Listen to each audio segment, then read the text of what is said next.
Hey guys, today off the supply table you're going to get one big sheet of white paper, you're going to need one messy paper, and one paintbrush. And that should be all that you need to grab.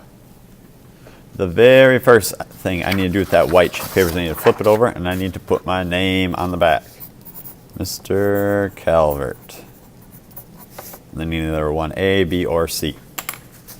I'm going to flip this over, and today we're going to paint half of our paper a tint. We're going to paint the other half a shade of blue because we're going to be making a night sky or a day sky. So we're going to do a little bit of both. Everybody needs to start with the tint first because you can see I don't have any water out at the tables. So if we start with the tint, that means we won't need to wash our brush before switching to the shade. So I'm going to get some paint on my brush. I'm going to paint half of my paper.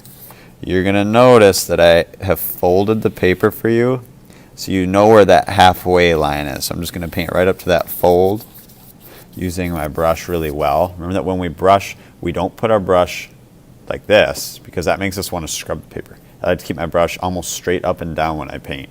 And that really helps to use the toes of our brush so that we're painting well.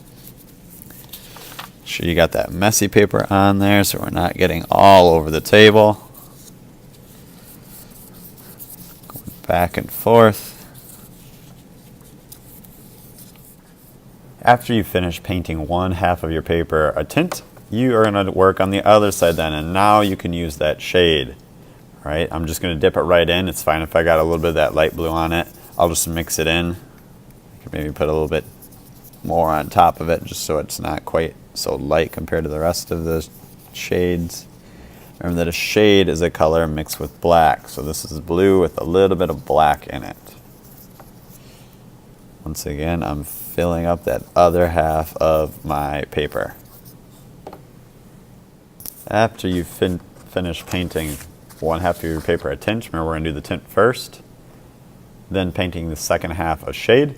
You're ready to put your artwork on a drying rack. Make sure your messy paper stays underneath your painting, and your paintbrush needs to go over in the dirty brush bin when you are all finished.